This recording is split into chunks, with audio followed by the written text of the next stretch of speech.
L'after est de retour, l'after ce soir de 21h à 23h comme tous les soirs de l'été avec Jonathan Macardy, avec François Manardo et avec notre invité Jean-Baptiste Guégan, en avant Guégan comme vous l'avez dit sur le site, sur le hashtag RMC Live, pardon. Olivier Guégan. Oui, il y en a eu. Il y avait Guégan, le joueur de Brest, qui est entraîneur de Reims après. On est nombreux, Olivier. Guégan. En tout cas, Jean-Baptiste, lui, auteur notamment d'un livre qui est en précommande sur Amazon, Géopolitique du sport, une autre explication du monde chez Bréal. On va revenir vers toi, Jean-Baptiste, dans quelques instants. On va changer de sujet. On a beaucoup parlé des Qataris, on va parler des Chinois qui sont de plus en plus présents dans le foot. Mais d'abord, on va débriefer un match qui a eu lieu tout à l'heure, Monaco-Fenerbahçe. C'est une autre forme de géopolitique. C'est une géopolitique qui fait qu'un match amical entre Monaco et Fenerbahçe se joue à Vaud, dans le canton de Vaud, et c'est plutôt sympa. C'était assez beau, en terrain neutre en quelque sorte. Et Nico, supporter de Monaco, a vu le match. Qu'est-ce que tu en as pensé alors de ces Monégasques face à Fenerbahçe, où on a revu Mathieu Valbuena d'ailleurs? Oui, bonsoir les amis. Bonsoir. Salut. J'ai aussi d'ailleurs, petite parenthèse par rapport à lui, j'ai aussi le plaisir de revoir notre cher ami Nabil Dirar, qui est à Monaco. Eh oui. On l'adore vraiment, et d'ailleurs je crois savoir que Jardim l'a un peu en travers qu'il soit parti. Ah bah tu m'étonnes, le couteau suisse parfait. Ouais. Exactement. Et qui respecte toujours les consignes tactiques, hyper discipliné, attitude dans le vestiaire irréprochable. Il va vraiment manquer. Et très bon en Ligue des Champions. Absolument. Bon alors, ton avis sur ce match à partout entre le Fener et Monaco? C'est Monaco qui avait ouvert le score, égalisation, un superbe coup franc d'ailleurs de Fenerbahçe. À pleine lunette, ouais. Alors, tu sais ce que c'est un match de préparation, il faut en tirer avec beaucoup de recul des conclusions. Moi, je m'attache pas tellement au résultat. D'ailleurs, jusqu'à la 70e, Monaco dominait clairement le match.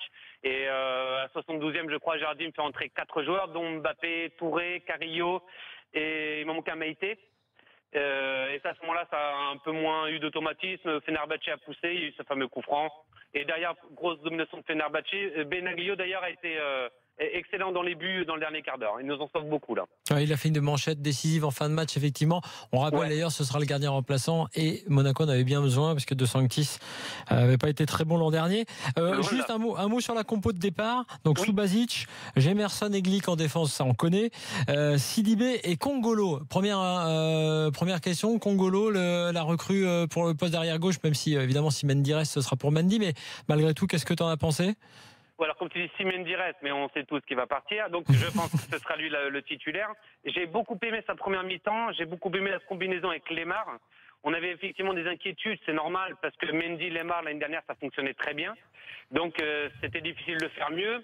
Et j'ai vraiment trouvé une bonne relation technique entre eux. Ça dédoublait, ça redoublait. C'était vraiment très très intéressant. Jemerson Glick, salaire central, impeccable. Tillmans, alors moi je le découvre. Alors le milieu de terrain, je termine juste la compo, t'as raison. Tillmans, Fabinho, forcément, donc Tillmans à la place de Bakayoko, Lemar, Dias, et puis devant Saint-Maximin et Falcao, puis après il y a eu les changements dont tu as parlé. Donc Tillmans. Alors Tillmans, parce que moi je l'avais vu un petit peu avec Anderlecht en Europa League l'année dernière, mais je le connais pas plus que ça. Donc j'ai plus écouté mes copains qui suivent la Jupiler League et qui me disaient, alors c'est un joueur qui est encore jeune certes, mais qui éclaire de son génie pendant 15-20 minutes un match, et puis qui derrière il coule. Et ensuite il revient, mais il a du mal à faire 90 minutes pleines. Et là c'est un peu ce que j'ai vu sur son temps de jeu. Il y a eu des phases de jeu très très intéressantes, notamment il a un jeu de long ballon, soit en transversal, soit pour lancer un attaquant en profondeur, que j'ai trouvé vraiment très intéressant. Et d'ailleurs, je tenais à insister là-dessus, je trouve qu'il y a vraiment un changement de jeu dans l'effectif de l'AS Monaco. Monaco avait un jeu très offensif qui allait très vite vers l'avant, mais c'était beaucoup des passes courtes et un jeu de course. Et là, on a vu que ce soit et Fabinho et Tillmans, qui ont un peu le même profil, c'était vraiment des passes longues vers l'avant, notamment vers Saint-Maximin, qui moi, personnellement, je ne trouve pas que ce soit un futur crack, mais qui a des qualités de athlétique qu'on ne peut pas C'est négliger. pour ça qu'ils allaient le chercher en longue passe, à mon avis, parce que c'est le type de joueur qui nécessite ça un peu. C'est ça, je pense qu'ils ont mis, avec la qualité de passe d'un Tillmans et d'un Fabinho, et la qualité de profondeur, d'explosivité d'un Saint-Maximin, et ben finalement ça allait pas si mal que ça. Le petit Dias à droite qui est sorti à la mi-temps si je ne m'abuse, on l'a peu vu, mais j'ai pas envie de lui taper dessus parce que à sa décharge, il a pas eu vraiment de bons ballons à négocier. On lui a donné cette espèce de passe de maçon qu'il recevait, le pauvre, il a pas eu beaucoup de choses pour se mettre en valeur. Donc j'ai pas envie de lui taper dessus, quoi. Attention, le passe de maçon avec Jardim, te rappelle, en conférence de presse, il leur avait rendu hommage. Bon, bah, écoute, en tout cas, merci pour toutes tes infos, sachant qu'il y a eu 12 changements, évidemment. Après, derrière, Oui. c'est un peu compliqué. Mais quand même, ça donne une petite idée. On fera comme ça des petits focus sur les matchs amicaux, comme on l'a fait sur Lyon hier et comme on l'a fait aussi avec les Lillois dans la première partie de l'after. Merci Nico, bonne saison avec Monaco. Ciao, ciao. Salut Nicolas. Allez, on repart à la géopolitique du sport avec Jean-Baptiste Guégan qui est notre invité ce soir. Et on va parler de la Chine parce que c'est vrai que c'est un nouvel entrant. Alors il y a non seulement le championnat chinois sur place, mais là je parlais plutôt des investisseurs et notamment en Italie parce que on en a déjà parlé ailleurs. Mais en Italie, ça pourrait changer la donne. On l'a vu déjà avec le Milan AC, les 2 Milan et en l'occurrence le Milan AC qui a fait fort là, avec Bonucci et pas seulement. C'est 200 millions d'euros, c'est ça? Plus de 200 millions Ouais, pour et l'instant. c'est vrai que 200 millions de transferts. Plus les 70 de Bellotti à venir bientôt. Qu'est-ce que ça veut dire sur la Chine? Parce que finalement, là, eux n'ont pas besoin, enfin, a priori, à la base, ils n'avaient pas besoin de ce soft power, mais ils s'y mettent.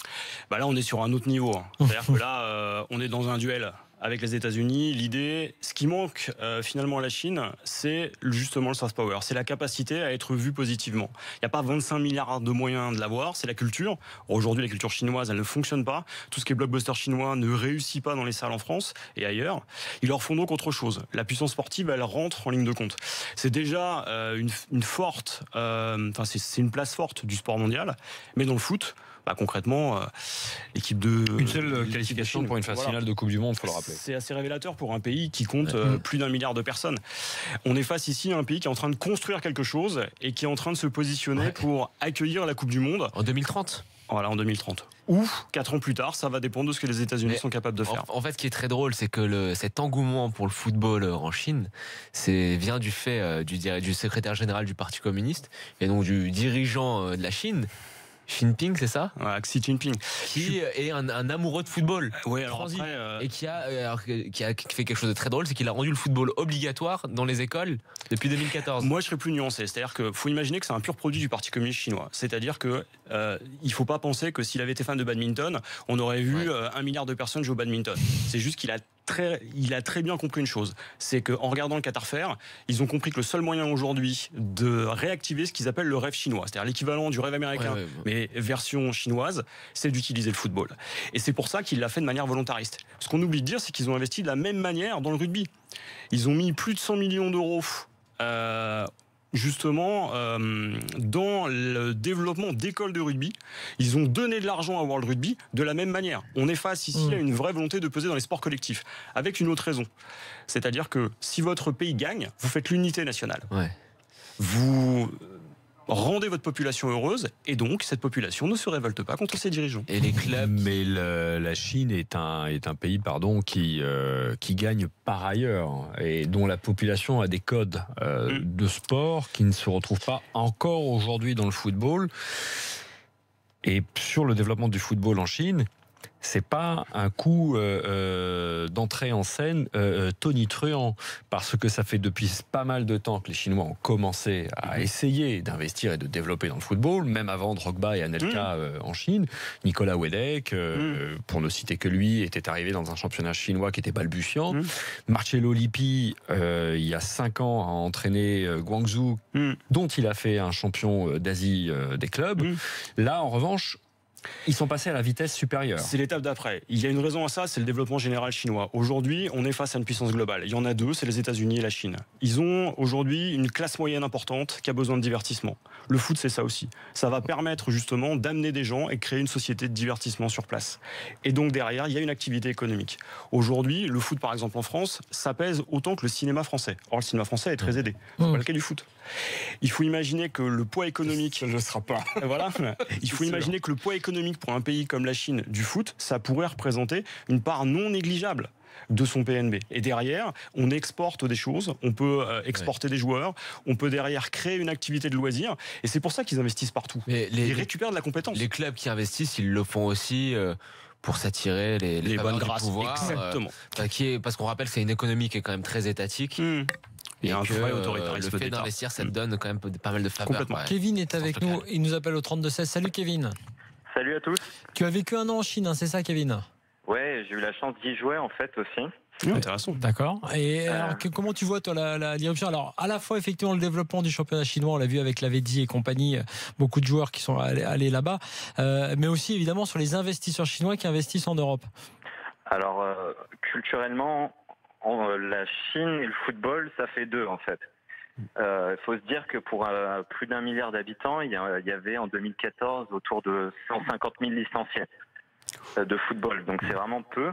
Moi, En 2014 Ouais. 150 000 licenciés. Ah oui, On rappelle qu'en Je France, suis surpris. Je il y, a pense que les chiffres sont plus élevés. il y a 66 millions d'habitants et il y a 2 millions, 2 millions de de licenciés. licenciés. Un peu plus même. Moi, maintenant. pour le coup, je suis un joueur moyen de foot. Je me suis retrouvé là-bas. Quand tu dis moyen, c'est à quel niveau à T'étais peu une près? vedette. CFA, CFA2, DH? Ah non, non, en dessous de DH. hein. DHR, Donc, en vraiment dessous de moyen. DH. On va dire D'accord, DHR, donc Et, ça veut dire putain je merde, me- on aurait dû y aller. Putain, c'était là qu'il fallait aller.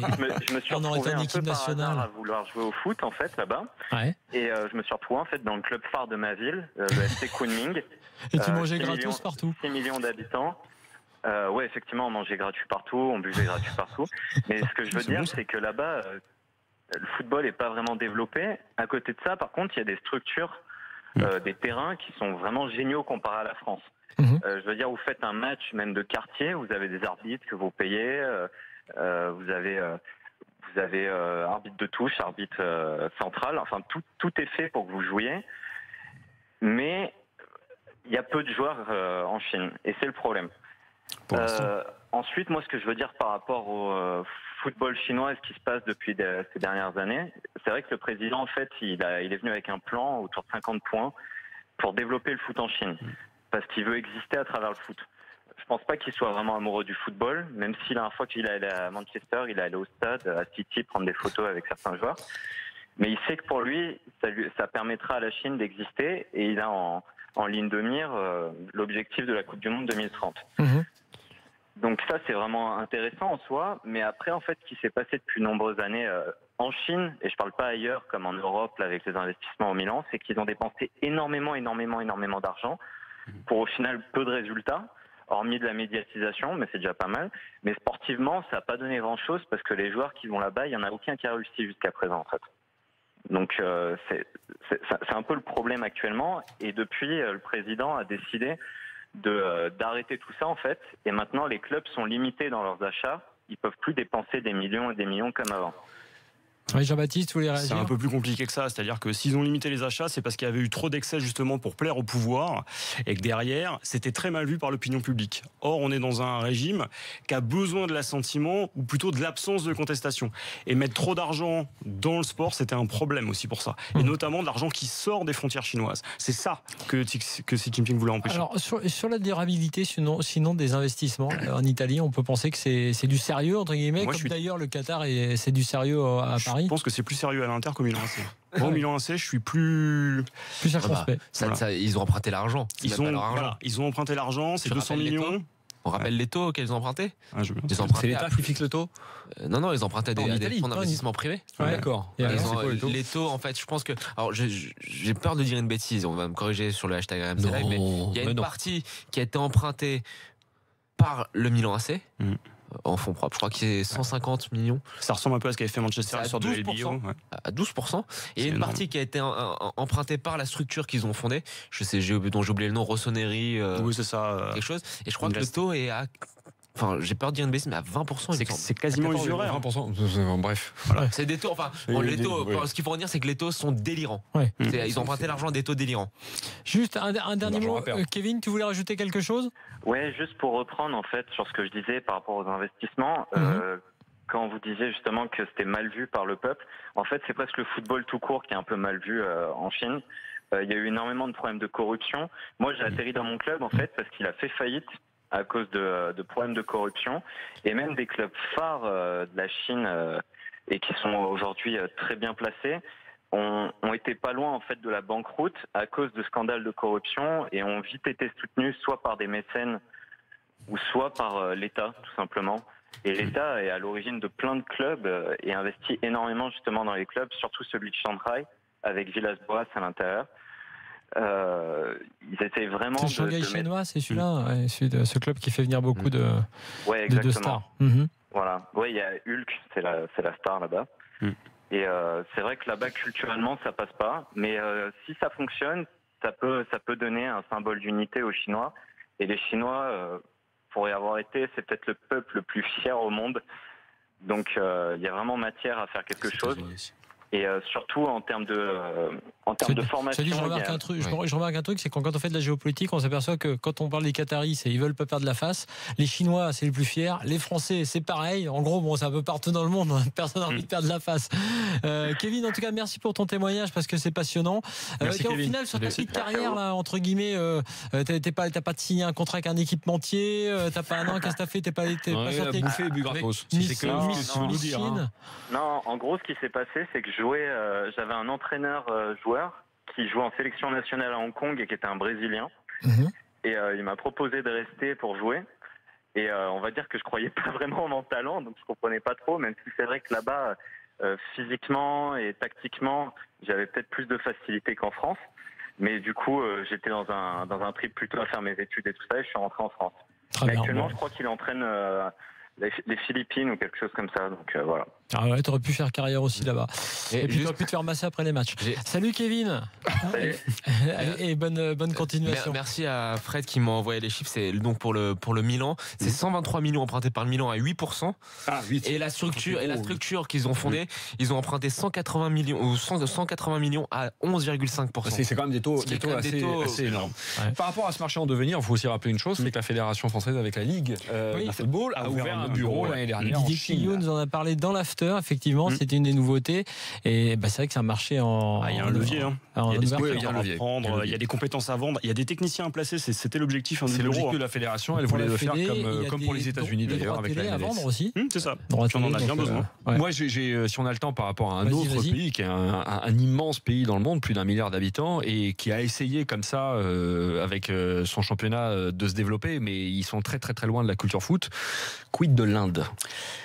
C'est un acteur géopolitique. Miller, c'est un nain géopolitique. Et sportivement, c'est quasiment la même chose. Est-ce que vous êtes capable de me donner, par exemple, un médaillé indien dans n'importe quelle Olympiade? Non. Personne connaît les sportifs indiens. Le cricket n'est pas un sport olympique. À part le cricket.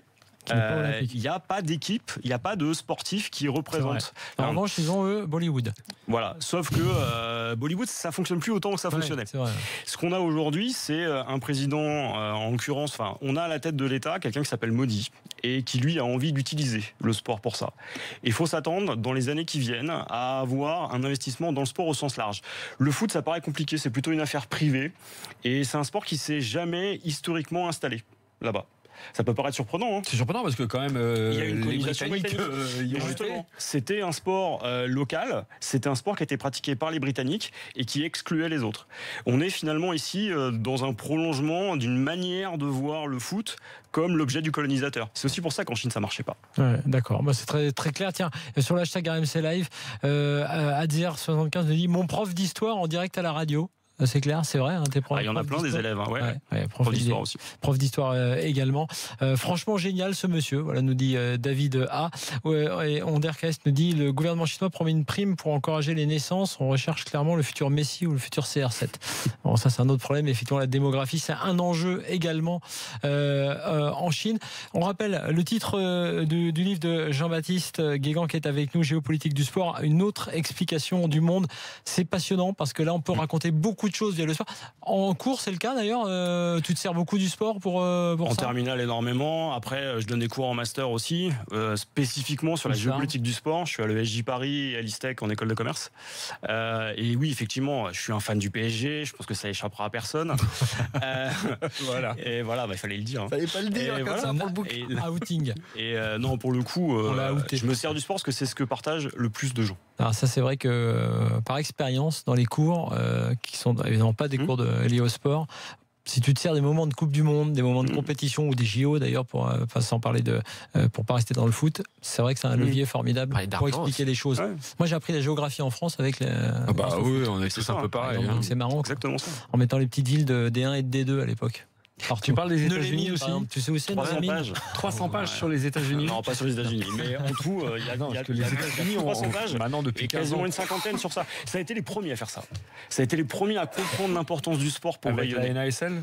Non, pardon, j'étais sur le soccer. Parce oui, que toi, tu alors, parles de sport. D'ailleurs, le sport en livre général. parle Ah de oui, sport en c'est général. sport en général. Et là, on Il y a évidemment parlé de un foot. bon tiers sur le foot, clairement. Mais il y a Ouais. la MLS et il y a la NASL. C'est-à-dire que là, on est dans un système de L'ancêtre de la franchise à l'américaine. T'as parlé de l'UFC. Ouais. Ouais. Alors c'est plus 4,2 compliqué, milliards. UFC, MMA, etc. 4,2 milliards. Ouais, là on est sur les Quand même sports de demain. On est sur les sports de maintenant. C'est comme l'e-sport, c'est pareil. On est face à des enjeux différents. Tu compares pas le MMA à l'e-sport, s'il te plaît. Si, Tu me fais en mal, là, tu en me fais termes de mal. valorisation, en termes d'audience, on est sur des choses qui J'aime peuvent pas être L'e-sport, tu comparables. peux jouer à l'UFC. Hein. Oui, exactement. C'est peux, hein. passionnant. Achète-toi une console, Merci. tu verras. C'est mieux de se bastonner en vrai, je t'assure. On Essaye. remercie Jean-Baptiste Guégan en tout cas d'avoir été avec Merci. nous. Et puis voilà, son livre, vous le trouverez en plus dans les librairies dans dans 2 semaines Là, il est environ. en précommande chez Et Amazon. Il est en précommande chez Amazon. 9 euros. Géopolitique du sport, pas cher. Ah, pas Une cher. autre explication combien du dessus monde chez 30 Real. centimes. Ouais, 30 centimes par livre, vous pouvez y aller. Il faut y aller. Allez, bonne soirée. Merci Jean-Baptiste. Merci. Et nous, on se retrouve Salut dans quelques Jean-Baptiste. instants. On va parler, grâce à la vie tranchée de Jonathan, de Lyon et des jeunes pousses de l'OL. À tout de suite.